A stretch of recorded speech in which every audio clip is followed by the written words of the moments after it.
हरे कृष्णा कृष्णा कृष्णा हरे हरे, हरे राम राम राम हरे हरे। हरे कृष्ण कृष्ण कृष्ण हरे हरे, हरे राम राम राम हरे हरे। तो अभी जो हम सत्र में चर्चा कर रहे हैं वो हम भगवत गीता के 5 मुख्य टॉपिक जो श्रील बलदेव विद्याभूषण जी ने हमें समझाए हैं उनके आधार पर हम समझने का प्रयास कर रहे हैं। तो अभी तक के सत्रों में हमने पिछले सत्र में समझा था कि भगवान कहते हैं कालोस्मि, मैं काल हूं या मैं समय हूं, time, power of time, mystery of time. उसके पहले हमने प्रकृति या माया के बारे में एक सत्र में चर्चा की थी। आज हम चर्चा करेंगे कि ये जीव क्या है और जीव तत्व क्या है, और वस्तुतः इसको हम 2-3 सेशंस में लेंगे जीव क्या होता है। तो आज का जो सेशन है वो ये कि हमारा जीवन का पर्पस क्या है, what is purpose of our living our life. तो ऐसा कहा जाता है कि व्यक्ति के लिए 2 बहुत महत्वपूर्ण तारीखें होती हैं उसके पूरे जीवन में, और वो 2 महत्वपूर्ण तारीखें क्या है। पहली तारीख जिस दिन उसका जन्म होता है, डेट ऑफ बर्थ, और दूसरी वो तारीख जिस दिन उसे पता चलता है कि उसका जन्म क्यों हुआ है, अर्थात उसका पर्पस जीवन जीने का क्या है। तो इसी बात को हम आज समझने का प्रयास करेंगे, और इसको हम समझेंगे भगवत गीता के 15वें अध्याय के 7वें श्लोक के माध्यम से। मुझे लगता है कि आप सबने कभी ना कभी ये श्लोक कहीं ना कहीं सुना होगा। मामे वांशो जीवलोके जीवभूतः सनातनः मना षष्ठानि इंद्रियाणि प्रकृतिस्थानि कर्षति। तो इसमें भगवान क्या कह रहे हैं कि मेरा जो अंश है वो कौन है, वो एक लिविंग एंटिटी है जो जीवभूत है, और कैसा है वो, सनातन है। सनातन है अर्थात हमेशा है, हमेशा रहेगा। लेकिन अभी क्या हो गया उसके साथ, मना षष्ठानि इंद्रियाणि, मन जिसमें इंद्रियों में शामिल है उसके साथ में ये प्रकृति के साथ में क्या कर रहा है, स्ट्रगल कर रहा है। तो ये जो आखिरी शब्द है कर्षति, इज स्ट्रगलिंग हार्ड, बहुत ज्यादा प्रयास कर रहा है। इस शब्द को सबसे पहले समझेंगे आज कि कर्षति का अर्थ क्या हुआ। भगवान ने यहाँ क्यों कहा कि वो कर्षति है, स्ट्रगल कर रहा है, क्योंकि हमारे तो ज्यादातर लोगों के जीवन ठीक ठाक ही चल रहे हैं, हम तो कोई ऐसी स्ट्रगल नहीं कर रहे हैं।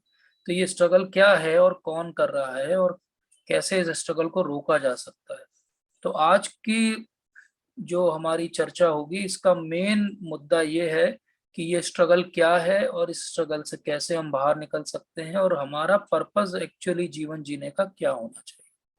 तो पहले कुछ मिनटों में हम समझते हैं कि नॉर्मली लोगों के जीवन जीने का क्या पर्पस होता है, और फिर हम देखते हैं कि क्या वो तरीका सही है जैसे हम अपना जीवन जी रहे हैं, या उसमें कुछ सोच में या उसकी प्रक्रिया में बदलाव की आवश्यकता है। तो आज हमने क्या डिसाइड किया, हम भगवत गीता के माध्यम से ये समझेंगे कि हमारे जीवन का उद्देश्य क्या है, हमारे जीवन का पर्पस क्या है।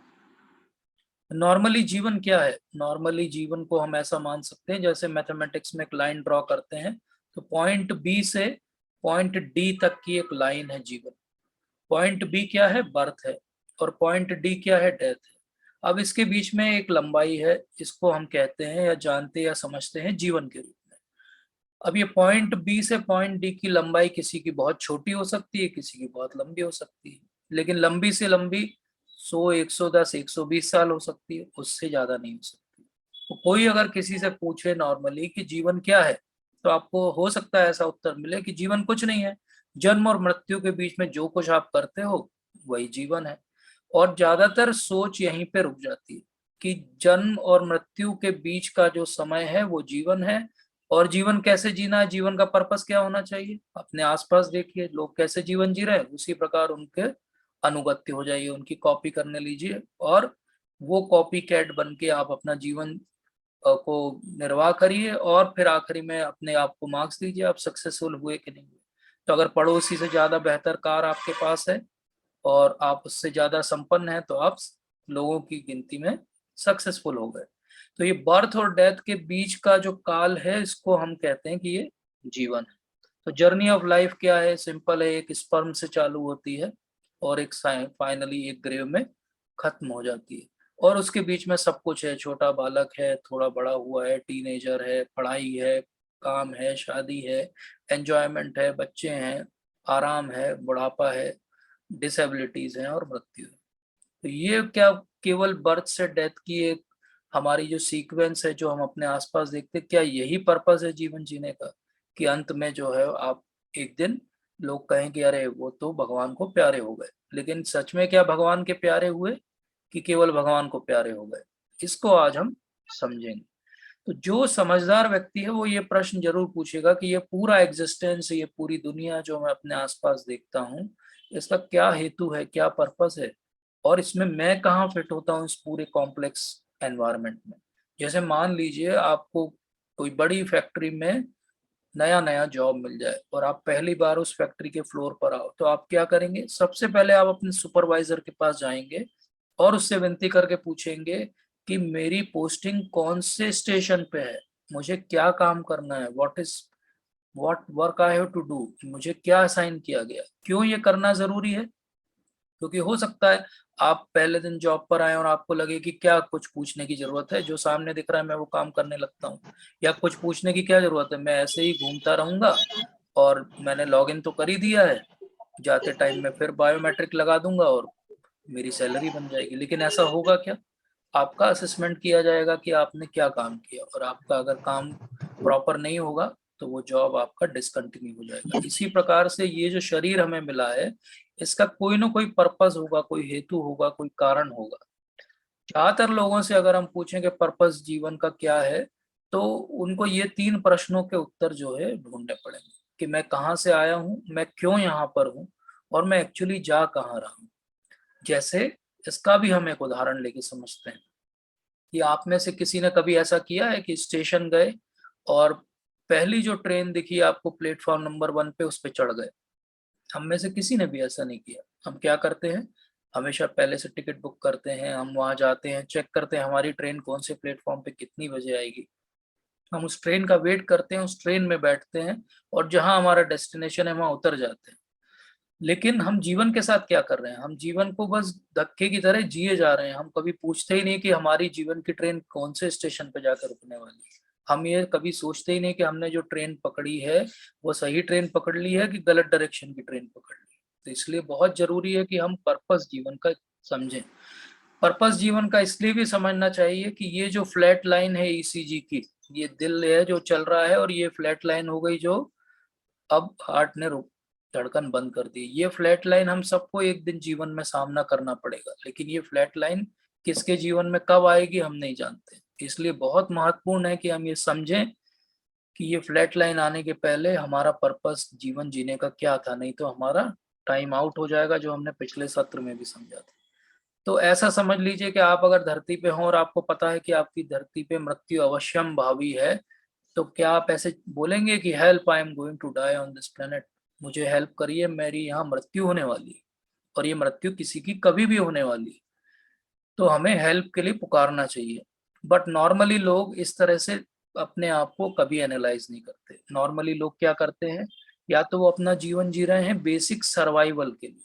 इसका अर्थ क्या हुआ? बेसिक सर्वाइवल भी आजकल बहुत मुश्किल हो गया, महंगाई के कारण, इकोनॉमिक क्राइसिस के कारण, और आसपास के हमारे सामाजिक वातावरण के कारण, लड़ाइयों के कारण कोई भी देश, कोई भी समाज सेफ नहीं है। इसलिए बेसिक सर्वाइवल जो है वो बड़ा मुश्किल है।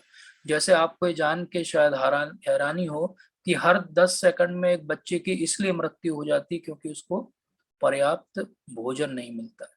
और वहीं हमारे जो भोजन रखने के, अनाज रखने के जो भंडार गृह हैं, उनमें भोजन सड़ रहा है बारिश में, और वो फेंक दिया जाता है, कचरे में जला दिया जाता है।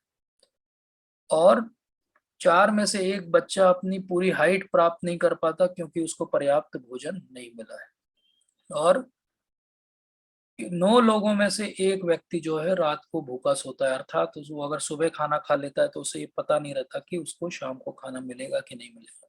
तो ऐसी स्थिति में 9 में से जो वो एक व्यक्ति है, ये 4 में से जो एक बच्चा है, इसके लिए तो अभी सर्वाइवल ही सबसे बड़ी चीज है। और ये सर्वाइवल हमारे लिए एक स्ट्रगल अगर बन जाए तो हम इससे आगे कैसे बढ़ेंगे। लेकिन जिन लोगों को हम में से ये भगवान की कृपा से और दया से भोजन मिला है और हमें अगली खाने का सोचना नहीं पड़ता हमारी थाली में कैसे आएगा, तो वो किस चीज के लिए भाग रहे हैं, उनका पर्पस क्या है जीवन जीने का। तो उनमें से मैक्सिमम का पर्पस है मनी। तो ऐसे घर होना चाहिए बड़े से बड़ा, बड़ी से बड़ी गाड़ी होना चाहिए, बहुत विदेश यात्राएं होना चाहिए, एक मोटा सा पे चेक मिलना चाहिए, और हमारा जीवन जो है वो हर दिन दिन दुगनी रात चौगनी जो है इकोनॉमिक प्रोग्रेस होना चाहिए। मैक्सिमम लोग अगर सर्वाइवल से आगे निकलते हैं तो वो मनी के पीछे भागने लगते हैं और मनी को अपने जीवन का पर्पस बना लेते हैं। इतने बड़े बड़े लोग जैसे कि थॉमस एडिसन, जिन्होंने बल्ब का आविष्कार किया और बहुत ही वैज्ञानिक व्यक्ति थे, उन्होंने बोला कि मेरा पर्पस जीवन का एक ही है, खूब पैसा कमाना ताकि मैं और ज्यादा इन्वेंशंस कर सकूं। तो बहुत सारे लोगों का जीवन में पर्पस हम अपने आसपास देखते हैं यही है कि खूब पैसा कमाएं, आर्थिक रूप से संपन्न हो जाए। लेकिन आर्थिक रूप से संपन्न लोगों को हम जानते हैं जो बहुत ज्यादा परेशान है, जिनका जीवन जो है वो बहुत ज्यादा स्ट्रगल में है। कई लोगों को बिना नींद की गोली खाए नींद नहीं आती है। तो ये तो पर्पस जीवन का नहीं हो सकता, क्योंकि ये तो एक अंधी दौड़ है, पैसे से आप कभी भी सेटिस्फाई नहीं होने वाले। और ये पैसा क्योंकि आपको कभी सेटिस्फाई नहीं कर पाएगा, इसलिए जितना आएगा उतना आपका डिससेटिस्फेक्शन एक्चुअली अंदर से बढ़ता जाएगा। इसका अर्थ ये नहीं कि पैसा या अर्थ आवश्यक नहीं है, धन संपदा सब आवश्यक है, लेकिन संतुष्टि भी साथ में आवश्यक। जो लोग इससे भी आगे बढ़ जाते हैं, ठीक है हमें पैसे से कुछ नहीं करना, हमारी सिक्योरिटी सर्वाइवल भी है, तो वो सुख के पीछे भागते हैं। उनका पर्पस जीवन का क्या बन जाता है, किसी प्रकार से मैं सुखी हो जाऊं, कुछ भी करके मैं सुखी हो जाऊं। और उसके लिए वो बहुत कुछ करते हैं, सही गलत हर तरह का प्रयास करते हैं, लेकिन कितना भी वो प्रयास कर ले वो सुखी कभी भी पूरे समय नहीं रहते। ऐसा लगता है कि जीवन उनको हमेशा कुचल ही रहा है, दबा ही रहा है। और ये जब प्रेशर कम हो जाता है तो उसी को वो सुख मानने लगते हैं। जैसे किसी का मुंह हम पानी में डुबा दें और उसके बाद जब वो सांस लेने के लिए तड़पने लगे, ऑक्सीजन के लिए एक एक सेल उसका कराने लगे, तब उसका मुंह हम बाहर निकालें और वो गहरी सांस ले और बोले हाँ अब अच्छा लग रहा है। तो ये अच्छा लगना क्या है, it is just absence of pain. ये जो पर्पस था हमारा हैप्पीनेस, वो तो हमारा फुलफिल नहीं हुआ। ये ऐसा ही है जैसे कोई हम रोज के फूल को लें, गुलाब के फूल को लें और उसको पकड़ें तो उसमें कांटे भी हैं। ऐसे ही जीवन में कुछ अच्छा है तो बहुत कुछ हमारे साथ चैलेंज भी है। इसलिए हैप्पीनेस भी हमारा अल्टीमेट एम नहीं हो सकता। तो फिर कुछ लोग और जो विचारक हैं उन्होंने बोला कि किसी तरीके से हैप्पीनेस तो छोड़ दो, वो तो नहीं मिलेगी, लेकिन किसी तरह से हमारी सफरिंग जो है वो कम हो जाए। तो जब तक हमारा जीवन रहे हम कम से कम सफर करें, ये जो हो जाए पर्पस। या कुछ लोग उससे भी आगे निकल गए, उन्होंने बोला कि नहीं सफरिंग को भी एंड्योर करना सीख लीजिए, मतलब कि आप दुख भी आए तो परेशान मत होइए। ये उससे थोड़ा बेहतर पर्पस है जीवन का, कि हम हैप्पीनेस को हम चेस नहीं कर रहे हैं। अब हम ये सोचते हैं कि हमारा एटीट्यूड ये होना चाहिए कि कोई भी आसपास हमारे जो है सरकमस्टेंस बने, कोई भी स्थिति परिस्थिति बने, हम हमेशा प्रसन्न रहेंगे। तो ये हैप्पीनेस को जो खोज रहे हैं उनसे बेहतर पर्पस है जीवन जीने का, कि हम अब हमेशा प्रसन्न रहेंगे। और लेकिन इसको करना, इसको अचीव करना और इसको मेंटेन करना बहुत ही मुश्किल है। तो एक बहुत बड़े विचारक हुए आर्थर शॉपनहौर, उन्होंने कहा कि एक्चुअली ह्यूमन बीइंग अकेला है जो दूसरों को पेन करता है, और इसका कोई और पर्पस ही नहीं है एग्जिस्टेंस का। He is a great philosopher in west, and वो कहते हैं कि ह्यूमन का एक ही काम है दूसरों को पेन देना, दूसरों को परेशान करना। जब हम ऐसा कुछ पर्पस सुनते हैं तो हमें हैरानी होती है कि ऐसे भी लोग होते हैं क्या, लेकिन ऐसे नार्सिसिस्ट लोग भी दुनिया में होते हैं। कुछ लोगों का जीवन जीने का पर्पस एक ही रहता है कि किसी प्रकार से फेमस हो जाएं, जैसे आजकल के जमाने में टिकटॉकर्स हो गए, सेलिब्रिटीज हो गए, स्पोर्ट पर्सनालिटीज हो गए, ये सब क्या कर रहे हैं, किसी ना किसी प्रकार से फेमस होना चाहते हैं। कोई कुछ काम करके फेमस होना चाहता है, कोई कुछ काम करके, लेकिन हर कोई चाहता है कि वो हमेशा फेमस बना रहे। तो कुछ जो है प्रेसिडेंट बन के फेमस हो जाते हैं, कुछ स्पोर्ट्स पर्सन बन के खुश हो जाते हैं, कुछ गाना गा के और डांस करके फेमस हो जाते हैं। और हर एक इसमें से ये चाहता है कि ये जो इसकी फेम है ये जीवन पर्यंत बनी रहे। लेकिन हम जानते हैं कि ऐसा तो होता नहीं है, नए स्पोर्ट्स पर्सन आते रहते हैं, दूसरों को लोग भुला देते हैं, नए प्रेसिडेंट आ जाते हैं, नए गाना गाने वाले आ जाते हैं, नए सोशल वर्कर्स आ जाते हैं। तो इस प्रकार से धीरे धीरे लाइफ आगे बढ़ती रहती है और इनकी फेम हमेशा मेंटेन नहीं होती, और क्योंकि ये फेम मेंटेन नहीं होती है तो ये एक समय के बाद बहुत डिप्रेस हो जाते हैं, क्योंकि इनके जीवन का पर्पस तो केवल फेमस होना था, लेकिन वो फेमस होना मेंटेन नहीं कर पाए। और ऐसा हमने देखा है कि बहुत फेमस फेमस लोग जो हैं, जब उनकी मृत्यु होती है तो उनके अर्थी को कंधा देने वाले लोग तक नहीं होते, जिनके यहाँ जब वो फेमस थे तो भीड़ लगा करती थी। तो ये क्यों हो रहा है? ये इसलिए हो रहा है क्योंकि उन्होंने जीवन का पर्पस ही फेमस होना बना लिया था, लेकिन वो भी फाइनली सेटिस्फाई नहीं हो पाए। कुछ लोग इससे भी और ऊपर उठ जाते हैं, वो ये समझते हैं कि आपस में प्रेम करना, भाईचारे से रहना और प्रेम की खोज करना अपने जीवन में, यही हमारा उद्देश्य है। जिस प्रकार से अब्राहमिक रिलीजन, स्पेशली क्रिश्चियनिटी में, हमेशा वो कहते हैं कि उनका पर्पस क्या है, प्रेम को प्राप्त करना है। तो जो हायर लेवल ऑफ लव है, प्रेम है, वो क्या है, वो स्पिरिचुअल है। तो लोग धीरे धीरे जो प्रेम की खोज में है वो स्पिरिचुअलिस्ट बन सकते हैं। तो हमने देखा कि कितने अलग अलग तरीके से लोगों ने अपने जीवन के पर्पस निर्धारित किए हुए हैं, और इस हिसाब से वो अपना जीवन जीना चाहते हैं। हमारा भी जो जीवन है, अगर हम एनालाइज करें तो इन्हीं सब का मिक्सचर है। हम सब थोड़े फेमस भी होना चाहते हैं, थोड़ा धन भी चाहते हैं, हम सब थोड़ा प्रेम भी चाहते हैं, हम सब जो है अपना जीवन को ऐसा भी जीना चाहते हैं जो हमारी आंतरिक इच्छा है, हमारी हॉबीज हैं, वो भी करना चाहते हैं। तो हम सब भी इसी सब का एक मिक्सचर है। और कुछ लोग जो हैं वो सोशल वर्क में, फिलैंथ्रोपी में, परोपकार के कार्य में पर्पस अपने जीवन का ढूंढते हैं। जैसे बड़े बड़े फिलैंथ्रोपिस्ट हुए, जैसे जमशेदजी टाटा ने अपने पूरे एसेट के 102 बिलियन डॉलर्स जो हैं वो डोनेट कर दिए। बिल मेलिंडा गेट्स इतने धनी व्यक्ति हैं, उन्होंने ऑलमोस्ट 95% अपनी पूरी जो उनकी संपत्ति है उसको डोनेट करने के लिए अपना विल लिख दिया। तो इस प्रकार से ये क्यों कर रहे हैं? एक, पहले ये धन के पीछे भागे, उनका पर्पस धन अर्जन करना था, फिर फेमस होना था, फिर अब ये फिलैंथ्रोपिस्ट क्यों बन गए? इसका अर्थ क्या हुआ कि डेफिनेटली धन अकेले मिलने से इनका पर्पस सर्व नहीं हुआ, इनको सेटिस्फेक्शन नहीं मिला, इसीलिए अब ये फिलैंथ्रोपी करने की कोशिश कर रहे हैं कि इस प्रकार से लोग इनको शायद लंबे समय याद रखेंगे। क्योंकि धनी व्यक्ति को तो बहुत कम समय तक याद रखा जाएगा, लेकिन दानी व्यक्ति को शायद ज्यादा लंबे समय तक याद रखा जाए, जैसे रॉकफेलर फाउंडेशन को आज भी लोग याद करते हैं। तो इस प्रकार से हम देखते हैं कि धीरे धीरे लोगों का पर्पस जीवन का बदलता जाता है। उम्र के साथ भी जीवन का पर्पस बदलता है। जब हम छोटे हैं तो हमारा पर्पस हो सकता है जीवन का खेलना कूदना, पढ़ाई लिखना, कैरियर बनाना हो सकता है। जैसे जैसे हम बड़े होते हैं हमें समझ में आता है कि इस सब के अलावा भी कुछ और है, क्योंकि हम इस सब के पाने के बाद भी सेटिस्फाइड नहीं। तो फिर हम खोज में निकलते हैं ज्ञान की, कि कोई तरीका है क्या, ज्ञान प्राप्त करने से मैं प्रसन्न हो जाऊंगा, क्या ज्ञान मेरा पर्पस हो सकता है एग्जिस्टेंस का?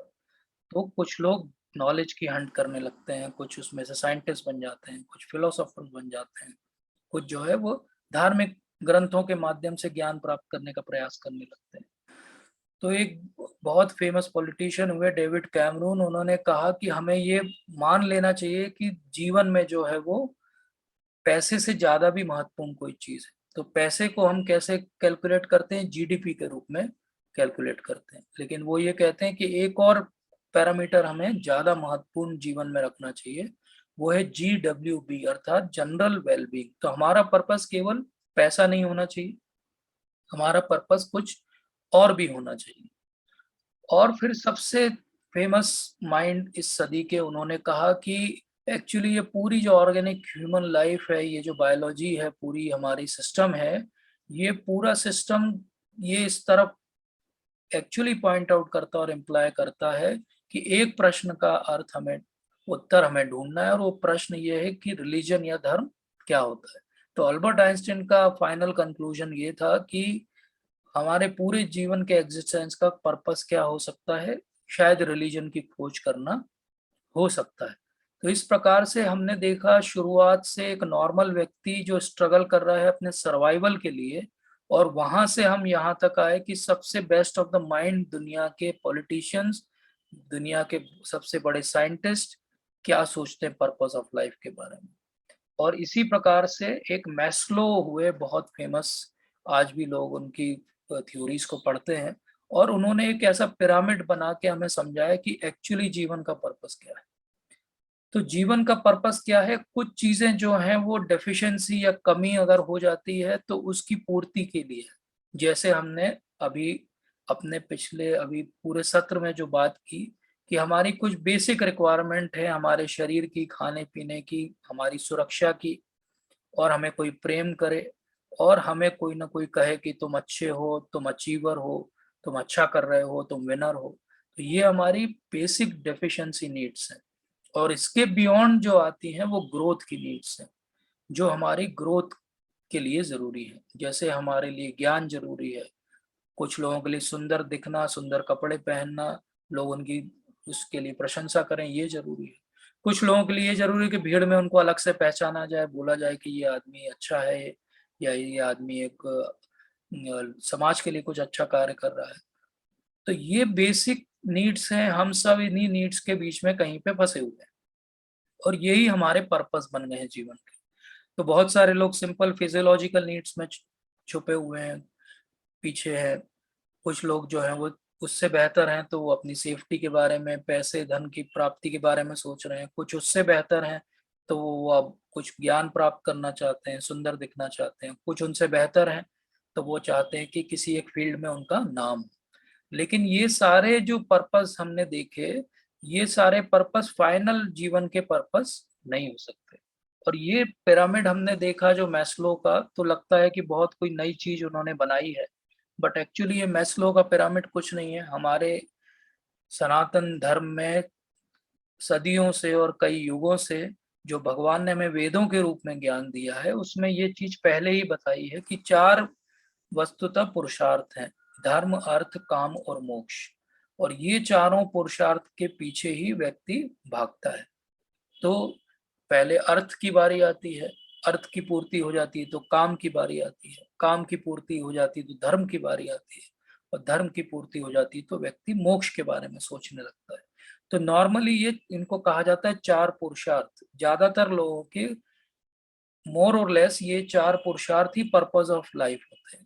किसी के लिए धर्म ज्यादा महत्वपूर्ण हो जाता है तो धर्म का गोला बड़ा हो जाएगा, किसी के लिए अर्थ महत्वपूर्ण है तो वो ज्यादा बड़ा हो जाएगा। एक अच्छा बैलेंस ये होगा नॉर्मल व्यक्ति के लिए कि ये चारों पुरुषार्थ को वो बैलेंस करके चले, ऐसा हमारे ग्रंथों में दिया गया है। तो इसको हम ऐसे भी देख सकते हैं कि अर्थ, काम, धर्म और मोक्ष। तो ये प्राइमरी गोल हमारा क्या होना चाहिए? मोक्ष होना चाहिए। ऐसा ज्यादातर उपनिषद को अगर हम पढ़ेंगे तो हमें पता चलेगा। और प्राइमरी गोल मेन गोल है, और सेकेंडरी गोल हमारे ये भी है कि ठीक है, साथ में अर्थ भी चलता रहे, हम गृहस्थ हैं, हमारा प्लेजर भी चलता रहे और हमारा धर्म भी चलता रहे। लेकिन मोक्ष जो है वो ज्यादातर अगर कोई रिलीजियस बात करेगा तो वो कहेगा कि मेरा फाइनल एम क्या है? मोक्ष है। मतलब मेरा जीवन जीने का या पर्पस क्या है कि मुझे आखिरी में मोक्ष मिलता है जब मेरी ईसीजी की लाइन फ्लैट हो जाती है कि नहीं मिलता है। क्योंकि अगर मोक्ष नहीं मिला, ईसीजी लाइन फ्लैट हो गई, तो मेरा ये ह्यूमन लाइफ या जीवन व्यर्थ चला गया। लेकिन क्या इतना ही है, या इससे भी बेहतर कोई फाइनल पर्पस ऑफ लाइफ है?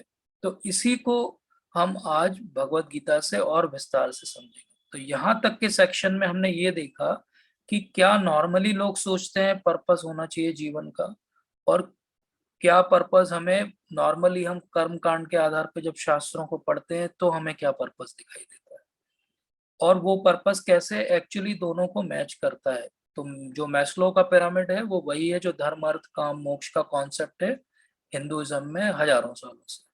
लेकिन फाइनल पर्पस जीवन का ये नहीं है। भगवत गीता को जो ध्यान से शिल प्रभुपाद की अनुगत्य होकर अच्छे से समझेगा, उसको प्राप्त होगा कि ये पर्पस जीवन का नहीं है। तो इसी को कहा जाता है पंचम पुरुषार्थ। अर्थात चार पुरुषार्थ तो हो गए, धर्म, अर्थ, काम, मोक्ष, और एक पांचवा पुरुषार्थ है the fifth purpose of life. तो आज हम वही फिफ्थ पर्पस क्या है उसको थोड़ा सा समझेंगे। आगे के सत्रों में उस फिफ्थ पर्पस को और डिटेल में समझेंगे। तो हमने जब समय की चर्चा की थी तो हमने ये चर्चा की थी कि दो तरह के प्रलय होते हैं। एक प्रलय तब होता है जब ब्रह्मा जी का एक दिन जो है वो अंत होता है और वो सोने चले जाते हैं, ये इसको कहते हैं पार्शियल डिवास्टेशन या फर्स्ट एनिहिलेशन। और दूसरा तब होता है जब ब्रह्मा जी का पूरा जीवन काल समाप्त हो जाता है। और ब्रह्मा जी का जीवन काल हमने देखा था 311 ट्रिलियन ईयर्स का है। उस समय पूरी तरीके से सब कुछ नष्ट हो जाता है। तो ये हमने समय वाला जो हमने सेक्शन सत्र लिया था पिछली बार, उसमें विस्तार से हमने समझा था ये कैलकुलेशंस कैसे आती है। अब इसकी चर्चा हम यहाँ पर क्यों कर रहे हैं, क्योंकि ये दोनों जो एनिलिएशन है, चाहे पहली बार जब ब्रह्मा जी थोड़ी देर के लिए सोते हैं या जब ब्रह्मा जी का जीवन काल का अंत हो जाता है, दोनों बार जो जीव के रूप में जीवात्माएं हैं वो वापस महाविष्णु के अंदर समाहित हो जाती है। तो अब यहाँ पे हमने एक शब्द उपयोग किया, जीव आत्मा या जीव तत्व। तो ये समझना है कि विष्णु जो है वो सुप्रीम पर्सनालिटी ऑफ गॉडेड है, भगवान श्री कृष्ण से अभिन्न है। भगवान शिव जो है वो जीव तत्व नहीं है, भगवान शिव जो है वो मार्जिनल है, जो जीव और भगवान के बीच के तत्व हैं। लेकिन ब्रह्मा जी जो है वो स्वयं जीव तत्व हैं। इसीलिए जब प्रलय का अंत होता है तो ब्रह्मा जी का लाइफ का भी अंत हो जाता है। तो इसलिए ब्रह्मा जी क्या है, एक जीव तत्व है। लेकिन भगवान जो विष्णु है वो जीव तत्व नहीं है, ना भगवान शिव जीव तत्व है। अब जीव तत्व क्या होते हैं?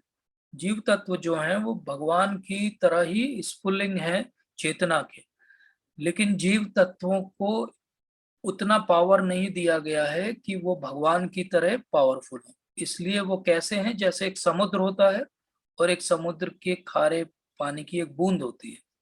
बूंद के अंदर भी उतना ही सोडियम क्लोराइड है, समुद्र के अंदर भी पूरा एनालिसिस करेंगे तो उतना ही सोडियम क्लोराइड है। लेकिन समुद्र जो है वो विभू है, बहुत बड़ा है, और बूंद जो है वो अणु है, छोटी सी है। तो जीव तत्व जो है वो छोटे से हैं, इनको हमेशा किसी ना किसी का प्रोटेक्शन लगेगा। नॉर्मली जो जीव तत्व भगवान को सरेंडर्ड होते हैं, भगवान की सेवा में रहते हैं, जो नित्य मुक्त हैं, वो जीवात्माएं हमेशा भगवान की सेवा में रहती हैं और भगवान के पावरफुल कंट्रोल में रहती हैं, उनके शेल्टर में रहती हैं और हमेशा इटरनली उनकी सेवा करती हैं। और जो लोग उनकी सेवा से विमुख होते हैं, जैसे हम सब लोग, तो हम यहाँ पर आ जाते हैं और वो अधीन हो जाते हैं प्रकृति के। ये हमने जब माया वाला सेक्शन लिया था, सेकंड लास्ट, तो उस समय हमने इस बात की डिटेल में चर्चा की थी। तो जीव तत्व क्या है? जीव भगवान की तटस्थ शक्ति है। इसको बहुत ध्यान से समझिए, क्योंकि हमारी पोजीशन अगर हम नहीं समझेंगे तो हम यहाँ से बाहर निकलने की बात को कभी गंभीरता से नहीं समझ पाएंगे। तो भगवान ने जीव आत्मा को तटस्थ शक्ति क्यों कहा है? तटस्थ शक्ति इसलिए कहा है कि जैसे आप किसी भी बीच पे जाएंगे तो एक तट होता है, तट का अर्थ होता है वो वाला एरिया जहाँ पे पानी आता है और चला जाता है। तो अगर हम आपसे पूछें कि ये तट वाला जो एरिया है ये क्या है, ये समुद्र का हिस्सा है कि जमीन का हिस्सा है, तो इसका कोई भी स्पष्ट उत्तर आप नहीं दे पाएंगे। आप यही कहेंगे कि जब समुद्र का पानी आ जाता है तो वो समुद्र का हिस्सा है, और जब लो टाइड में पानी पीछे चला जाता है तो वो भूमि का हिस्सा है। इसी प्रकार से जो जीव आत्मा है वो भी भगवान की तटस्थ शक्ति है। जब वो भगवान की हायर एनर्जी योग माया के संपर्क में रहेगा तो वो भगवान की सेवा में लगेगा, और जब वो भगवान की लोअर एनर्जी महामाया के संपर्क में रहेगा तो वो प्रकृति की सेवा में लगेगा। तो जो भी हम सब यहाँ पर धरती पर हैं वो सब बद्ध जीव हैं, हम सब नित्य बद्ध जीव हैं। जो लिबरेटेड सोल हैं उनके एग्जाम्पल हम क्या ले सकते हैं? जैसे भगवान के साथ हमेशा रहने वाले उद्धव, पांडव, ये सब भगवान के लिबरेटेड सोल हैं। लेकिन फिर आप कहेंगे लेकिन उन्होंने तो ऐसी लीलाएं की जिससे समझ में नहीं आता कि वो नित्य मुक्त हैं। अर्जुन तो कंफ्यूज हो गए थे भगवत गीता के आरंभ में। तो उसका अर्थ क्या है? उसका उसको कैसे समझेंगे कि भगवान जो है वो अपनी योग माया से उनके इस नॉलेज को ढक देते हैं ताकि वो अपनी लीला कर सके, लेकिन वो नित्य मुक्त आत्माएं हैं। लेकिन जो बद्ध आत्माएं हमारी जैसी, वो यहीं पर फंसी हुई है। अब भगवान ये चाहते हैं कि हम भी वापस भगवान के पास आ जाएं। जैसे कोई व्यक्ति हो, उसका अगर लड़का खो जाए तो वो क्या चाहेगा? वो यही चाहेगा कि कहीं से वो मिल जाए, वापस घर आ जाए। अब कोई व्यक्ति घूमते घूमते देखे कि ये तो बहुत धनी व्यक्ति हैं और उनका लड़का पागल जैसे भिखारी बन के सड़क पे घूम रहा है, तो एक हो सकता है कि दया करें हम और क्या कर दें, उसको थोड़ा बहुत खाना खिला दें, उसको नहला दें, उसके कपड़े बदल दें, उसका कुछ शेल्टर की व्यवस्था कर दें, झोपड़ी बना दें उसके लिए। लेकिन इस सब से हल नहीं होगी प्रॉब्लम, क्योंकि भूख तो उसको शाम को फिर लगेगी, कपड़े तो थोड़े दिन बाद फिर गंदे हो जाएंगे। सबसे अच्छी उसकी सेवा क्या हो सकती है? सबसे अच्छी उसकी सेवा ये हो सकती है कि आप उसको अपने साथ ले आइए और उनके पिताजी को सुपुर्द कर दीजिए। पिताजी उसके जीवन भर के खाने पीने का इंतजाम कर देंगे, कपड़ों का इंतजाम कर देंगे और उसके जीवन में संतुष्टि का भी इंतजाम कर देंगे। तो इसी प्रकार से हम भी जब पर्पस या गोल ऑफ लाइफ डिसाइड करें तो हम ये डिसाइड करें कि क्या चीज ऐसी मिल सकती है जो हमेशा हमारे साथ रहे, और भगवत गीता इसमें हमारी बहुत सहायता कर सकती है। तो अभी हमने समझा कि हम कहाँ से आए हैं, हम भगवान से ही आए हैं। हमारा रिलेशन क्या है भगवान के साथ? सेवा का रिलेशन है। हमको उसके लिए क्या करना पड़ेगा? भक्ति करनी पड़ेगी। फिर हमारा फाइनल डेस्टिनेशन क्या होगा? फिर हम भगवान के धाम चले जाएंगे। तो ये याद रखना है, ये सीक्वेंस है हमारी। हम आए हैं भगवान से, हमारा रिलेशन भगवान के साथ सेवा का है, हमें उसके लिए भक्ति करके अपना वो भाव जो छुप गया है उसको जागृत करना पड़ेगा। वो ऐसे ही छुप गया है जैसे कोई सूर्य के आगे बादल आ जाए तो सूर्य का प्रकाश छुप जाता है। अगर हम अच्छे से भगवान की भक्ति में संलग्न होंगे तो धीरे धीरे हमारा वो ज्ञान वापस आ जाएगा, और वो जो विस्मृति है, जो एमनेजिया है, जो भूल गए हम, वो वापस याद आ जाएगा और हम वापस अपने नित्य धाम को जा पाएंगे। तो हर कोई यहाँ पे कार्य कर रहा है, हर किसी को ये कार्य करना ही पड़ेगा। लेकिन क्या हम इस प्रकार से कार्य कर सकते हैं कि यहाँ से हम बंधे नहीं और छूट जाएं? इस बात को समझना बहुत जरूरी है। इसीलिए भगवान 7वें चैप्टर में कहते हैं कि 4 तरह के लोग हैं जो मेरी तरफ आते हैं। इसको हम अगले सत्र में और विस्तार से समझेंगे। लेकिन ये 4 तरह के लोग कौन हैं? जो बहुत ज्यादा परेशान हो जाते हैं इस भौतिक संसार से, वो ढूंढने लगते हैं कि इसका कोई और रास्ता है क्या, कहीं से मैं यहाँ से बाहर निकल सकता हूँ क्या। कुछ लोग जो हैं वो धन चाहते हैं तो वो भगवान के पास जाना चाहते हैं। कुछ लोग जस्ट ऐसे ही जिज्ञासु हैं इसलिए भगवान के पास जाना चाहते हैं। और कुछ लोग सत्य और ज्ञान की खोज में हैं, वो भगवान के पास जाना चाहते हैं। तो इस प्रकार से हमको डिसाइड करना पड़ेगा कि किसी प्रकार से ज्ञान हमें प्राप्त हो ताकि हम भगवान के पास जा सके। अब हम वापस उसी श्लोक पे आते हैं जहां से हमने बात आरंभ की थी। मामे वांशो जीवलोके जीव भूतः सनातन। तो मामे वांशो मेरा अंश है। किसका अंश है? भगवान कह रहे माम मतलब मेरा। कौन है? जो जीवात्मा है। और वो कैसा अंश है मेरा? सनातन अंश है। तो अभी हमने क्या क्या शब्द सीख लिए? हमने कर्षति शब्द को सीखा कि किस प्रकार से लोग स्ट्रगल कर रहे हैं किसी न किसी प्रकार से अपनी इंद्रियों को संतुष्ट करने के लिए, लेकिन वो संतुष्ट नहीं हो पा रहे। उसके बाद हमने समझा कि कैसे हम जीवात्मा के रूप में भगवान के ही अंश हैं। लेकिन प्रॉब्लम क्या है?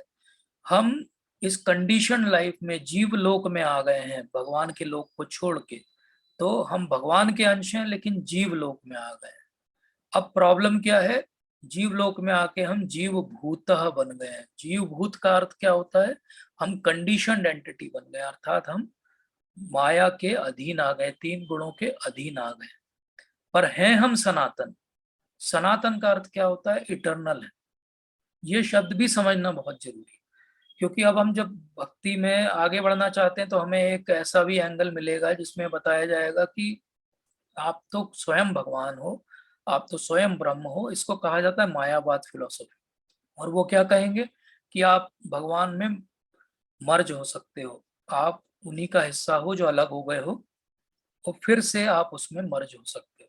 लेकिन अगर कोई आपसे किसी दिन ये आर्ग्यू करे तो आपको ये श्लोक कोट करना चाहिए और बताना चाहिए कि भगवान ने स्वयं कहा है कि मैं उनका सनातन अंश हूँ। जब भगवान कहते हैं कि तुम सनातन अंश हो मेरे, इसका अर्थ क्या हुआ? तुम इटरनली मेरे पार्ट एंड पार्सल हो, अर्थात कभी भी मेरे अंदर मर्ज नहीं होगे, तुम्हारा अस्तित्व कभी भी समाप्त नहीं होने वाला है। आज तुम प्रकृति में स्ट्रगल कर रहे हो, कल मेरे साथ आके आनंद करोगे, लेकिन तब भी आपका एग्जिस्टेंस अलग है, आज भी आपका एग्जिस्टेंस अलग है।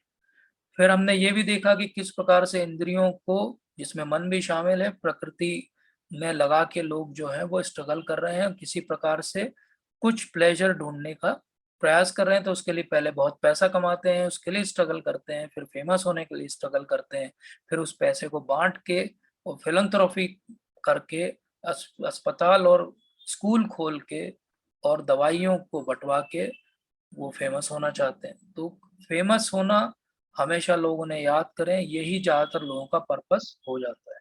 तो जब वो ऐसे भागते रहते हैं, तो भागते-भागते वो एक चीज़ भूल जाते हैं कि समय उनके पास सीमित है। तो पैसा बहुत इकट्ठा हो जाता है, लेकिन एंड ऑफ लाइफ भी आ जाता है। जैसे हम सब ने बचपन में स्कूल में एक कहानी पढ़ी थी कि एक व्यक्ति को ये ऑप्शन दिया जाता है कि तुम दिन भर में जितना दौड़ लोगे वो पूरा खेत तुम्हारा हो जाएगा। और वो इतना लालच में आ जाता है कि दौड़ते-दौड़ते बहुत दूर निकल जाता है, भागते-भागते वापस आता है और एंड पॉइंट पे पहुँचने के जस्ट पहले उसकी हार्ट फेल से मृत्यु हो जाती है। और फिर उस कहानी का अंत ये था कि अब उसको बहुत बड़ी ज़मीन की आवश्यकता नहीं है, क्योंकि अब तो वो छोटा-सा उसकी कब्र बननी है जो 4-5 फीट की जगह में हो जाएगी। तो यही हाल सबका है। भाग रहे हैं लोग, ये भी इकट्ठा कर लूँ, मैं ये भी बना लूँ, यहाँ भी चला जाऊँ, ये भी कर लूँ, लेकिन एंड ऑफ लाइफ किसका कब आएगा हमें नहीं पता है। और ये जो फ़ॉल्स ईगो है हमारी, ये एक्चुअली ये सब करवा रही है। हमें जो अज्ञान है, हमें ज्ञान नहीं है कि एक्चुअली लाइफ का समय बहुत सीमित है, तो हम क्या कर रहे हैं, उसी अहंकार में और ज़्यादा और ज़्यादा और ज़्यादा एन्जॉयमेंट हम कैसे करें, लीगल, इल्लीगल तरीके से, हम यही सब खोजने लगते हैं। और इसी सब में हम ये भूल जाते हैं कि समय जो है टिक-टिक कर रहा है और एक दिन समय समाप्त हो जाएगा। इसलिए करना क्या है? इसलिए हमें करना ये है कि ये जो हैप्पीनेस है, डिस्ट्रेस है, ये हमारे जीवन का पर्पस नहीं बन सकते। क्यों नहीं बन सकते? क्योंकि भगवान कहते हैं कि ये नॉन परमानेंट है। ये कभी हैप्पीनेस होगी, कभी सुख होगा, कभी दुःख होगा, लेकिन इनका आना-जाना लगा रहेगा। वैसे ही जैसे कभी समर सीज़न आ जाता है और कभी विंटर सीज़न आ जाता है। तो कभी हमें बहुत गर्मी लगती है तो हमें एसी चाहिए और कभी हमें बहुत ठंडी लगती है तो हमें कंबल चाहिए। तो ये केवल हमारे सेंसेस के कारण जो है ये हमें परसेप्शन हो रहा है। इसलिए हम सबको क्या करना चाहिए? भगवान कहते हैं तम तितिक्षस्व भारत, इसको सहन करना सीखो। ये हमारे जीवन का पर्पस बना के हम इसी में लीन हो जाएँ, ये हमारा जीवन नहीं हो सकता। इसीलिए भागवतम के अंदर और स्पष्ट रूप से इसको बताया जाता है कि धर्मस्य है अपवर्गस्य नार्थो अर्थप्यो कल्पते, नार्थस्य धर्मेकांतस्य कामो लाभा ही स्मृता। ये हो सकता है आपके लिए नया श्लोक हो, कभी सुना नहीं हो, लेकिन एक शब्द पे मैं बस आपको ध्यान दिलाना चाहता हूँ, वो है अपवर्गस्य। अब ये अपवर्ग क्या होता है? तो इसको समझने के लिए संस्कृत को थोड़ा समझना पड़ेगा। अ शब्द लगाया जाता है जब किसी चीज़ को नेगेट करना हो, और प वर्ग जो है वो पॉजिटिव सेंटेंस है, उसको अ कर दिया तो जिसमें प वर्ग नहीं है। तो ये प वर्ग क्या होता है? तो अगर हम संस्कृत की डिक्शनरी को देखें और वर्णमाला को देखें तो प वर्ग होता है प, फ, ब, भ, म। तो ये क्यों कहा गया प वर्ग? ज़्यादातर लोगों का प वर्ग ही पर्पस ऑफ लाइफ है। अंग्रेजी का पर्पस और ये प जो है वो मैच कर जाता है। तो ये प क्या है? प, फ, ब, भ, म एक्चुअली हमारी जो मैंने बात शुरू में की थी पॉइंट बी से लगा के पॉइंट डी तक का हमारा जो जीवन है यही प, फ, ब, भ, म है। अब मैं आपको बताता हूँ ये कैसे है। श्रील प्रभुपाद ने इस पे बहुत ब्रिलियंट परपट लिखा है, ज़रूर इस श्लोक को पढ़िए। प का अर्थ होता है परिश्रम। तो बहुत ज़्यादा परिश्रम करना है। क्यों परिश्रम करना है? क्योंकि मुझे सुखी रहना है, मुझे बहुत पैसा चाहिए, मुझे बहुत नाम चाहिए, मैं बहुत दान देना चाहता हूँ। हर चीज़ के लिए मुझे क्या करना पड़ेगा? परिश्रम करना पड़ेगा। जब बहुत ज़्यादा परिश्रम करते हैं तो मुँह से झाग आने लगते हैं, फेन आने लगता है, देखा होगा आपने। खासकर डॉग्स को देखा होगा आपने, जब वो बहुत दौड़ते हैं तो झाग आने लगते हैं उनके मुँह से। या कभी आपने गाँव में देखा हो तो बैल को जब बहुत काम कराया जाता है तो उसके मुँह से झाग आने लगते हैं। तो ये प से उसने परिश्रम किया पहले अपने जीवन में, फ से उसके पास फ़ेन आया, लेकिन ब से वो सब व्यर्थ हो गया। व्यर्थ हो गया मतलब वेस्ट हो गया। क्यों वेस्ट हो गया? क्योंकि एक्चुअली जीवन का पर्पस तो ये था ही नहीं। तो उसने पूरा परिश्रम किया, इतना परिश्रम किया कि मुँह से झाग आने लगे और उसके बाद ये पूरा जीवन उसका व्यर्थ हो गया। और जिस दिन उसको ये पता चला कि मेरा जीवन तो व्यर्थ हो गया, तो भ से उसको भय आया। अब उसको डर लगने लगा कि ये जीवन का पर्पस जो मैं सोच के बैठा था वो तो था ही नहीं। ये तो प फ ब भ तक आते आते तो मैं पूरा जीवन मेरा चला गया, मैं तो व्रत हो गया, मेरे पास तो समय ही नहीं बचा किसी चीज के लिए। और फिर उसके बाद माँ अर्थात मृत्यु। तो प से परिश्रम, फ से फेन, ब से सब व्यर्थ चला गया, भ से भय आया और म से मृत्यु हुई। ये इसको कहते हैं प वर्ग। अपने आसपास हम देखें तो सब लोग इसी प वर्ग में फंसे हुए हैं। कोई प के लेवल पे, कोई फ के लेवल पे, कोई ब के लेवल पे, कोई भ के लेवल पे, कोई म के लेवल पे है, और किसी को मालूम ही नहीं कि वो प वर्ग में है, लेकिन है जरूर। तो ये जीवन एक्चुअली ऐसे ही चल रहा है लोगों को। और अपवर्ग क्या होता है? अपवर्ग का अर्थ होता है कि जो पवर्ग नहीं है। तो धर्मस्य ही अपवर्गस्य। तो अगर हमें समझना है कि ये अपवर्ग क्या है, अर्थात हमें इस स्ट्रगल से, रेट रेस से, इस दौड़ से, ये व्यर्थ के जीवन से बाहर निकल के रियल पर्पस समझना है, तो हमें धर्मस्य, धर्म को समझना पड़ेगा। जब हम धर्म को समझेंगे तब ये प फ व माले प वर्ग से हम बाहर निकल पाएंगे। और जब इस प वर्ग से हम बाहर निकलेंगे तो क्या होगा? तब जो है वो रियली हमारी स्मृति वापस आएगी। जब तक ये स्मृति वापस नहीं आती है, हमारा जीवन ऐसे ही चलता रहेगा। तो इसीलिए जो डेमोनियक सोच के लोग हैं, भगवत गीता के 16वें चैप्टर में बहुत अच्छे से भगवान बताते हैं कि लोग कैसे हैं, उनकी सोच कैसी है। और जब भी मैं वो चैप्टर का वो श्लोक का सेक्शन पढ़ता हूँ तो मुझे लगता है वो पूरा सेक्शन मेरे ऊपर फिट बैठता है। तो एक असुरिक व्यक्ति की कैसी सोच होती है? एक असुरिक व्यक्ति की ऐसी सोच होती है कि पूरी सिविलाइजेशन का एंड हो जाएगा, लेकिन मैं जो है वो जीवित रहूंगा, क्योंकि मेरी इतनी सारी इच्छाएं हैं, और उन इच्छाओं की पूर्ति के लिए और मैं प्रयास करूंगा, और मेरी इच्छाओं को और मैं बढ़ाऊंगा। जब इच्छाएं पूर्ति नहीं होंगी तो मैं बहुत क्रोधित होऊंगा। इच्छा पूर्ति के लिए मुझे सही गलत जो कार्य करना पड़े मैं करूंगा। तो ये एक टिपिकल टाइप ए पर्सनालिटी या प वर्ग के व्यक्ति की सोच है, आसुरिक। और प वर्ग के व्यक्ति को आप देख सकते हैं पास में किससे हम मैच कर सकते हैं। ऐसे ही झाग आएगा मुंह से और एक दिन मृत्यु हो जाएगी। इसलिए हमारे जितने एंगेजमेंट हैं एक्चुअली, वो एंगेजमेंट काहे के लिए होना चाहिए? वो कभी भी मटेरियल गेन के लिए नहीं होना चाहिए। हमारा जीवन का पर्पस कभी भी भौतिक सुख संपदा नहीं होना चाहिए। वो तो हमारे पुराने प्रारब्धों के आधार पे हमें मिल ही जाएगी। जैसे हम में से कोई भी दुख के लिए प्रयास नहीं करता है, लेकिन दुख तो आते ही हैं। तो फिर हम सुख के लिए क्यों प्रयास करते हैं? जब दुख के लिए बिना प्रयास किए दुख आते हैं, तो सुख भी बिना प्रयास किए डेफिनेटली आएंगे ही आएंगे। इसीलिए भगवान 3rd चैप्टर के 27 श्लोक में भगवत गीता में बहुत स्पष्ट बताते हैं, प्रकृति क्रियमाणानि गुणे कर्माणि सर्वश अहंकार विमूढ़ आत्मा कर्तारम इति मन्यते।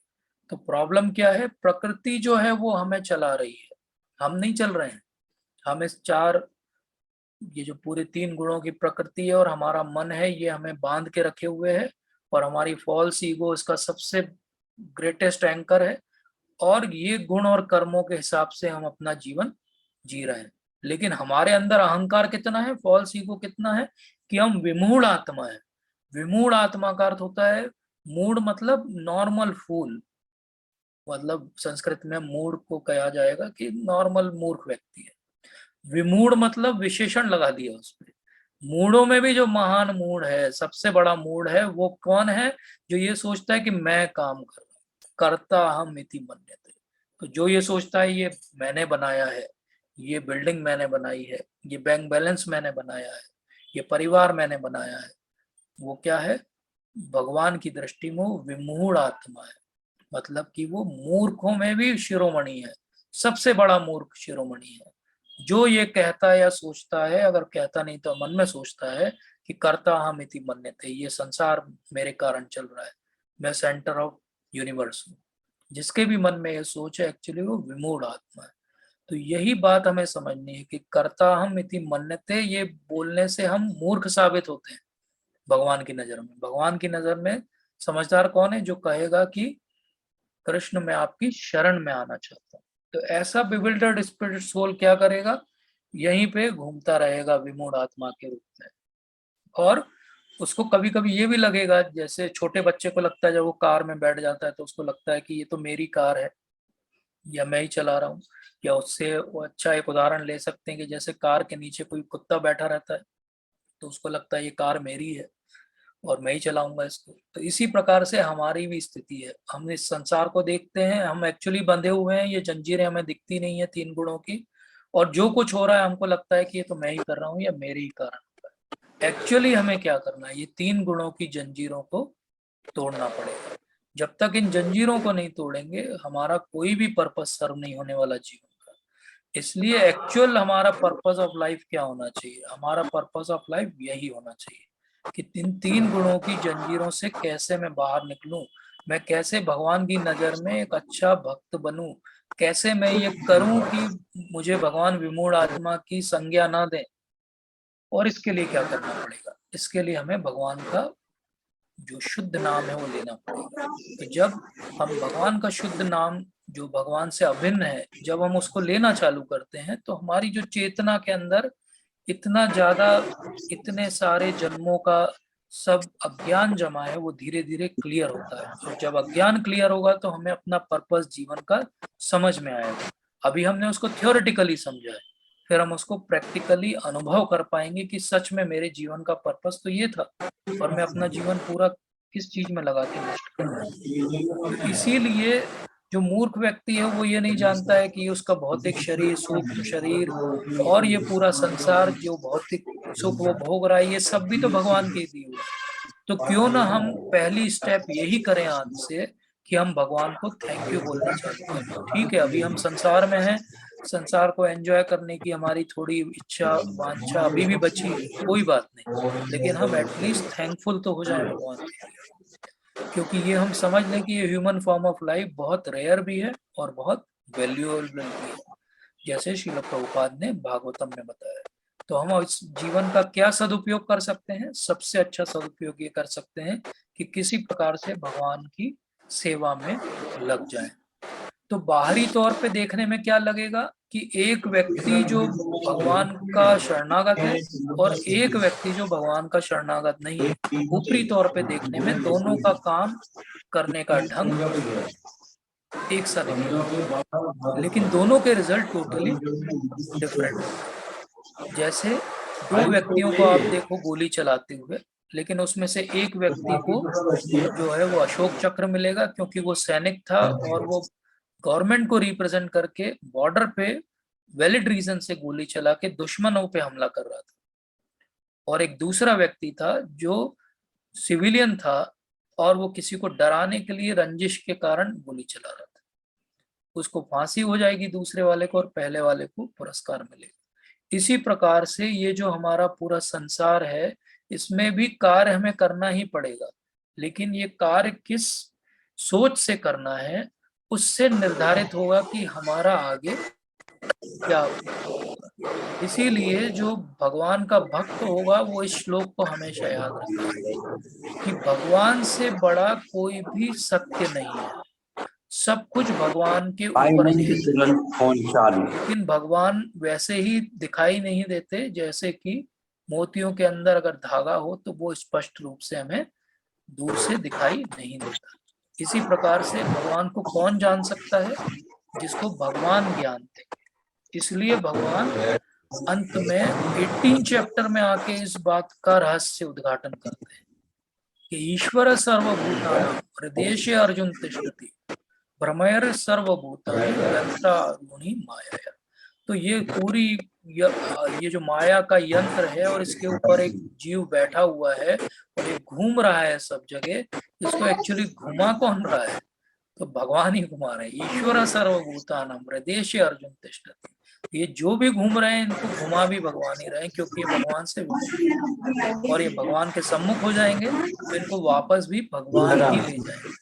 तो ये पर्पस होना चाहिए हमारे जीवन का पर्पस होना चाहिए तीन गुणों से बाहर निकलना। जीवन का पर्पस होना चाहिए हमारी जो खो गई है चेतना उसको वापस प्राप्त करना। जीवन का पर्पस होना चाहिए भगवान से जो हम विमुख हो गए हैं उसको वापस हमारी चेतना को भगवान के सम्मुख और अनुगत्य में लाना।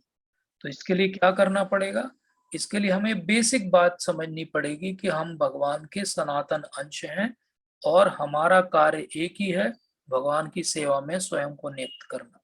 जिस दिन हम इस बात को समझ लेंगे, हमारे लिए बहुत आसान हो जाएगा अपना जीवन जीना। बहुत सारे क्वेश्चन, पर्पस, जीवन के बहुत सारे स्ट्रगल और क्वेश्चन अपने आप ही समाप्त हो जाएंगे, क्योंकि एक्चुअली उन सारे प्रश्नों का कोई औचित्य नहीं रह जाएगा जब आपको हायर पर्पस अपने सामने दिखने लगेगा। इसलिए मैंने ये स्लाइड पहले भी दिखाई थी कि फाइनल पर्पस ऑफ लाइफ क्या होना चाहिए। तो actually final purpose of life केवल, जैसे पेड़ को हम ऊपर देख के नहीं समझ सकते, हमें उसकी जड़ों का अध्ययन करना पड़ेगा, ऐसे ही पर्पस ऑफ लाइफ को जानने के लिए हमें मीनिंग ऑफ लाइफ को समझना पड़ेगा। और मीनिंग क्या है हमारे लाइफ का, हमारे जीवन का अर्थ क्या है? हमारे जीवन का सिंपल सा अर्थ है कि हम भगवान की सेवा में नियुक्त होने के लिए बने हैं, और हम इस चीज को भूल गए हैं। जिस दिन हम इसको याद कर लेंगे, यही हमारे लिए मोक्ष है, यही हमारी मुक्ति है। केवल जानना इस बात को मोक्ष कहा जाता है, और उस पे एक्ट करना उसको भक्ति कहा जाता है। तो इसको संस्कृत में कहा जाता है आध्यात्म चेष्टा। तो हमारा पर्पस ऑफ लाइफ क्या होना चाहिए? हमारा पर्पस ऑफ लाइफ बहुत सिंपल होना चाहिए। आध्यात्म चेष्टा हमारा पर्पस ऑफ लाइफ होना चाहिए। किस प्रकार से आध्यात्म में हमारी रुचि बढ़े, किस प्रकार से हमारी चेतना जो है वो आध्यात्मिक हो, किस प्रकार से हमारी भौतिक जो रुचि है वो कम हो, और किस प्रकार से हम मन को अपने वश में और इंद्रियों को अपने वश में कर सकें। इसलिए भगवान को समझना और भगवान की सेवा में अपने आप को नियुक्त करना, यही हमारे जीवन का पर्पस होना चाहिए। और जो व्यक्ति ऐसा करता है उसी को कहा जाता है कि उसकी चेष्टा और उसकी चेतना आध्यात्मिक है। तो हमारी चेतना और चेष्टा को हमें आध्यात्मिक कैसे करना पड़ेगा? उसके लिए हमें कुछ कार्य करना पड़ेगा, और हमें इस जीवन को जीने के लिए भी कुछ कार्य करना पड़ेगा। लेकिन अगर हम इसमें भगवान को जोड़ देंगे तो यही कर्म जो हमारा है वो कर्म योग बन जाएगा। तो आगे के अगले सप्ताह के सत्र में हम कर्म योग पे विस्तार से चर्चा करेंगे कि कर्म क्या होता है, कर्म का सिद्धांत भगवान ने क्या समझाया जीवात्मा के लिए, और कर्म योग क्या होता है। तो अभी तक जहां हम 5 टॉपिक्स में आए हैं उसको मैं शॉर्ट में आपको समराइज कर देता हूं। कि हमने ये समझा कि हम एक जीवात्मा हैं, और जीवात्मा भगवान के साथ भी रह सकता था और भगवान से अलग होकर इस भौतिक संसार में भी रह सकता था। हमने बाय चॉइस भौतिक संसार में रहना स्वीकार किया।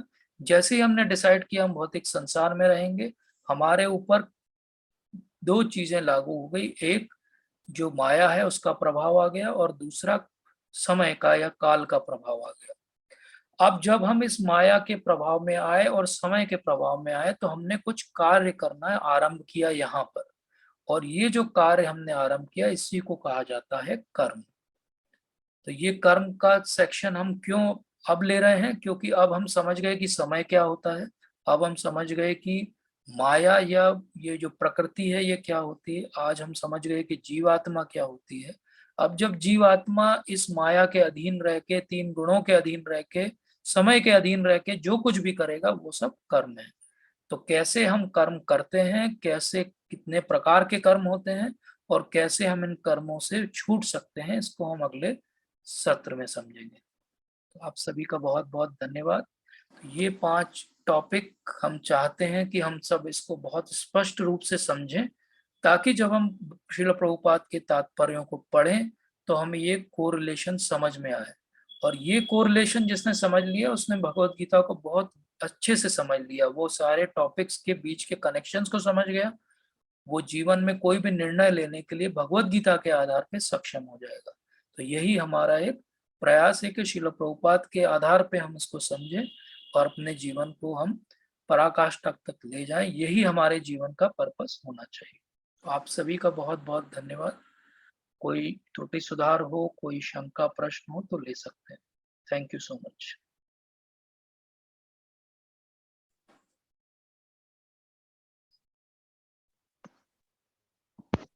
हरे कृष्णा प्रभु जी। कोई प्रश्न है किसी का? जी हरे कृष्णा प्रभु जी।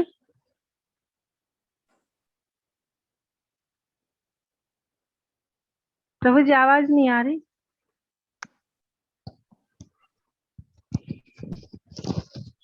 मुझे कोई आवाज नहीं आ रही है। कोई प्रश्न है क्या किसी का? हरे कृष्णा प्रभु जी। हरे कृष्णा। प्रभु जी, जैसे हमारा ये क्वेश्चन था, आपने कहा कि भगवान के पास जाते हैं कोई लोग परेशान होकर या धन के लिए, ज्ञान हरे के कृष्णा। लिए। एक बार कृपया रिपीट करिएगा, वो आप मुझे आवाज नहीं आ रही थी। जी एक बार जी please. Ji Prabhu ji. Ji thank प्रभु जी, हम ये कहते, जैसे आपने बताया कि भगवान के पास जो लोग जाते हैं जैसे परेशान होकर या धन के लिए, ज्ञान के लिए, तो प्रभु जी भगवान के पास और भगवत धाम जाना, ये दोनों चीज अलग अलग है क्या प्रभु यू। जी? बिल्कुल अलग अलग है माता जी, क्योंकि भगवत धाम जाने के लिए हमारी चेतना का पूर्ण विकास होना जरूरी है। भगवान के पास जाने का अर्थ है कि हमने वो जर्नी स्टार्ट कर दी है। जैसे आपको यहाँ से दिल्ली जाना हो, तो आपको कोई रिलेटिव आपका स्टेशन पे मिले और आप वो आपसे पूछे, तो आप क्या कहेंगे कि मैं दिल्ली जा रही हूँ, लेकिन आप अभी दिल्ली पहुंचे नहीं है। इसी प्रकार से जब हम अपने जीवन में किसी भी तरह से भगवान से जुड़ने का प्रयास करते हैं, चाहे अर्थ के लिए, चाहे अर्थार्थी के रूप में, चाहे हम किसी चीज से परेशान हैं, चाहे हम ज्ञान प्राप्त करना चाहते हैं या हम जिज्ञासु हैं, किसी भी रूप में जब हम भगवान से जुड़ने का प्रयास करते हैं तो हमारे लिए अच्छा ही है। उसका कोई नुकसान हमें कभी नहीं होने वाला। लेकिन ज्यादा अच्छा ये रहेगा कि हम भक्ति के रूप में भगवान से जुड़ें, तो हमारी प्रगति जल्दी होगी। तो डेफिनेटली ये दोनों चीजें अलग अलग है। ठीक है। जी जी प्रभु जी, एक क्वेश्चन और था। जी जैसे गीता में दिया है प्रभु जी कि सखा के या फिर माता पिता के रूप में या कोई दाम्पत्य के रूप में हो सकता है। और प्रभु जी ये दिया कि निष्क्रिय अवस्था में भक्त होना और सक्रिय। तो प्रभु जी, निष्क्रिय अवस्था में भक्त होना और सक्रिय अवस्था में प्रभु जी, ये क्या चीज है? मतलब इन दोनों की मीनिंग क्या है जी प्रभु जी। जी? एक्चुअली भगवान क्योंकि स्वराट हैं और आत्मा राम है, तो एक्चुअली उन्हें किसी की भी आवश्यकता नहीं है। लेकिन ये एक जीव का कार्य है कि वो किसी प्रकार से अपने आप को भगवान की सेवा में लगा के अपने जीवन को धन्य करे। तो जब हम भगवान की सेवा में अपने आप को नियुक्त करते हैं, तो शुरुआत हमारी होती है थोड़ी सी श्रद्धा के साथ। फिर उसके बाद में आगे की स्टेजेस आती हैं, निष्ठा आती है, रुचि आती है, फिर आखिरी में स्थिति आती है प्रेम की। तो जब हम भगवान के साथ आदान प्रदान करते हैं प्रेम के रूप में, तो अलग अलग रसों से हम भगवान के साथ आदान प्रदान करते हैं। ये जो रस होते हैं, जैसे आपने भी बताया, तो ये रस की एक एक लेवल ऊपर ऊपर चढ़ते जाते हैं। जो पहला रस है वो शांत रस है। तो ये निष्क्रिय अवस्था में भगवान की भक्ति करना है। शांत रस का अर्थ क्या हुआ कि हम एक्टिवली भगवान की सेवा में लगे हुए नहीं है। जैसे कि गोवर्धन पर्वत के वहां पे जो पत्थर हैं, जो शिलाएं हैं, जो पेड़ हैं, जो लताएं हैं, वो एक शांत रूप में वहां पर विराजमान है। वो एक्टिवली भगवान की सेवा में नियुक्त नहीं है, लेकिन वो हमेशा ये प्रे करते रहते हैं कि कभी तो भगवान यहाँ से निकलेंगे तो उनके चरण हमारे ऊपर पड़ जाएंगे। तो ये शांत रस की भक्ति हो गई भगवान की। इससे ज्यादा अच्छी भक्ति भगवान की हो सकती है दास के रूप में, कि हम भगवान के दास बन के भगवान की सेवा में लगे। इससे ज्यादा बेहतर हो सकती है कि हम भगवान के सखा बन के भगवान की भक्ति करें। इससे बेहतर हो सकती है हम वात्सल्य भाव में भगवान की भक्ति करें, जैसे यशोदा माता करती है। और इससे बेहतर भक्ति हो सकती है कि हम भगवान की सेवा माधुर्य के भाव में करें। माधुर्य का भाव होता है जैसे गोपियों का भाव है, राधा रानी का भाव है। तो ये पराकाष्ठा है रस की। और इसमें भी जो राधा रानी है वो महाभाव स्वरूपिणी है। इसमें भी भाव के अंदर भी महाभाव, और महाभाव का भी जो मूर्तिमान स्वरूप है वो श्रीमती राधा रानी। तो इस प्रकार से पूरा स्पेक्ट्रम है। भगवान किसी को भी मना नहीं करते। भगवान केवल द्वेषी को पसंद नहीं करते, बाकी सबको भगवान एक्सेप्ट कर लेते। द्वेष भगवान को पसंद नहीं। तो इसलिए सक्रिय अवस्था हो चाहे निष्क्रिय अवस्था हो, आपका क्या भाव है उस रूप से आप भगवान की भक्ति कर सकते हो। लेकिन ये सब कब आएगा? जब हम भाव और प्रेम के स्तर पे आएंगे। अभी हम सब लोग साधन भक्ति कर रहे हैं, अर्थात हम माला जाप करके हम अपने चित्त को शुद्ध करने का प्रयास कर रहे हैं। जब हम माला जाप करके चित्त को शुद्ध करने का प्रयास कर रहे हैं, तो उस समय हमें सक्रिय निष्क्रिय या मेरा स्वरूप क्या है या मैं किस प्रकार से आगे भगवान के किस रस में भक्ति करूंगा, ये महत्वपूर्ण बात नहीं है। इसको नहीं सोचना चाहिए। अभी हमें ये प्रयास करना चाहिए कि माला में हमारा ध्यान लगे, भगवान का तत्व हम समझ पाए। जब हम भगवान के तत्व को समझेंगे तब हम भगवान की लीलाओं की गंभीरता को समझेंगे। ये बहुत कॉमनली भारत में होता है कि हम किसी से भगवान कृष्ण की बात करते हैं तो वो क्या कहते हैं, अरे हमको तो सब मालूम है कृष्ण के बारे में, बचपन से मेरी दादी ने बहुत कहानियां सुनाई। बट इस थिंकिंग में फेलेसी क्या है, आप तब छोटे थे, आपकी सोच उतनी विकसित नहीं थी, तब आपको वो कहानियां सुनाई गई थी। तब आपने उससे क्या ग्रैस्प किया, क्या समझे, आपको यही लगा कि जैसे मैं नटखट हूं और मैं चोरी छिपे लोगों को परेशान करता हूँ, ऐसे ही भगवान भी होंगे, भगवान भी छोटे बालक होंगे। तो ये क्या हो गया, हमने भगवान का बहुत सहज रूप में ले लिया। जब हम भगवान को बहुत सहज रूप में ले लेते हैं तो इसको टेक्निकली कहा जाता है सहजिया। सहजिया का अर्थ क्या हो गया, अरे भगवान तो हमारे ही हैं, ठीक है आपके हैं, लेकिन आप क्या अभी उसके अधिकारी बने हैं? जब तक आप अधिकारी नहीं हो उस पद के, आप उसकी सोच और लालसा अगर विकसित करोगे तो आप कंफ्यूज हो जाओगे। जैसे कोई बच्चा एग्जाम की तैयारी के समय पूरे समय यही डे ड्रीमिंग करता रहे कि मैं जब आईएएस बन जाऊंगा तो मेरे पास बहुत बड़ी गाड़ी होगी और बहुत बड़ा बंगला होगा, तो वो शायद ही आईएएस निकाल पाएगा। आज उसको प्रयास अपनी प्रगति का करना है, तो उसे अपने जो एम है उसको साइड में रख के पढ़ाई पे ध्यान देना पड़ेगा। इसी प्रकार से हम आज ही से सोचने लगे कि मैं राधा रानी की या भगवान की किस तरह से सेवा किस भाव से करूंगा, तो हमारी यहाँ की जो साधना भक्ति है वो बंटाढार हो जाएगी। तो ऐसा हमें नहीं करना चाहिए। तो इसलिए हमको क्या करना है, हमें ये नॉलेज रखना है कि सक्रिय निष्क्रिय सारे रसों की भक्ति, भाव भक्ति, प्रेम भक्ति सब होती है, लेकिन तुरंत हमें ये भी याद रखना चाहिए कि हमारी अभी वो जो है पद नहीं है अधिकार का कि हम ये सब समझें। अभी हमारा पद है कि हम पहले माला जाप अच्छे से करें। ठीक है जी जी प्रभु, थैंक यू प्रभु जी। हरे थैंक कृष्णा। हरे कृष्ण। कोई और प्रश्न है किसी का? हरे कृष्णा प्रभु जी। हरे हरे कृष्ण, कृष्णा प्रभु जी। दंडवत प्रणाम जी। हाँ प्रभु जी, जैसे हाँ हमें पता चलता है कि कृष्ण ही भगवान है, तो क्या हमें इस सत्य को सबको बताना चाहिए या फिर नहीं बताना चाहिए? बिल्कुल बताना चाहिए, क्योंकि भगवान भगवत गीता के 18 चैप्टर में कहते हैं कि ये जो सत्य है वो सबको बताया जाए एक्सेप्ट जो द्वेषी हैं। जैसा मैंने कहा, जो भगवान से द्वेष करते हैं उनको ये सत्य ना बताया जाए। तो आप प्रयास करें एक बार दो बार और देखें कि उनकी कोई रुचि जागती है क्या। तो जिन जिन की रुचि जागती है उनको जरूर बताना चाहिए। कई बार लोग इस श्लोक को ये अर्थ में लेते हैं कि फिर प्रचार क्यों करना चाहिए जब भगवान ने मना कर दिया है, क्योंकि कलयुग में तो हर कोई द्वेषी है भगवान का, तभी तो वो कलयुग में है। तो उसको शिल प्रभुपाद अपने माध्यम से ऐसे समझाते हैं कि भगवान से ज्यादा दयालु भगवान के भक्त हैं। तो जो भगवान के भक्त हैं वो भगवान से ज्यादा दयालु हैं। तो भगवान कभी कभी रिजर्वेशन कर लेते हैं कि नहीं मेरे बारे में इसको मत बताओ उसको मत बताओ, लेकिन भगवान के जो भक्त हैं वो क्या करते हैं, वो सबको बताते हैं। वो नगर संकीर्तन निकाल देते हैं। क्यों वो ऐसा करते हैं? ताकि वो भगवान की भक्ति का प्रचार सब जगह कर सके।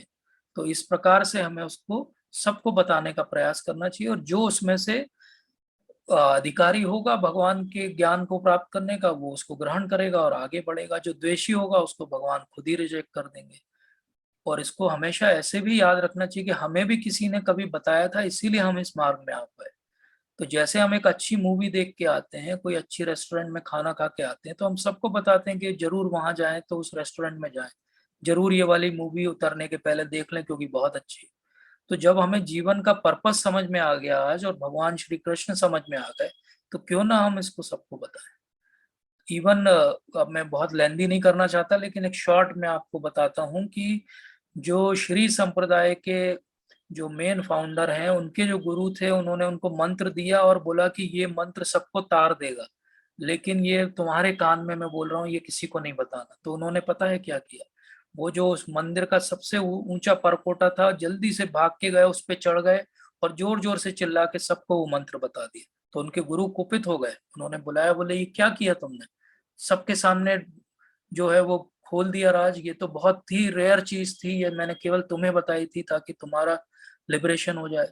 तो उन्होंने कहा कि मुझे चाहे हमेशा नरक में रहना पड़े, लेकिन अगर इस मंत्र से बाकी सब जीवात्माओं की भलाई होती है तो मैं ऐसे सबको जरूर बताऊंगा। तो हमें भी इसी भाव से आगे बढ़ना चाहिए, अपनी तरफ से प्रयास जितना हमारी क्षमता है और जितना हमें सामर्थ्य भगवान ने दिया उतना करना चाहिए। ठीक है माता जी।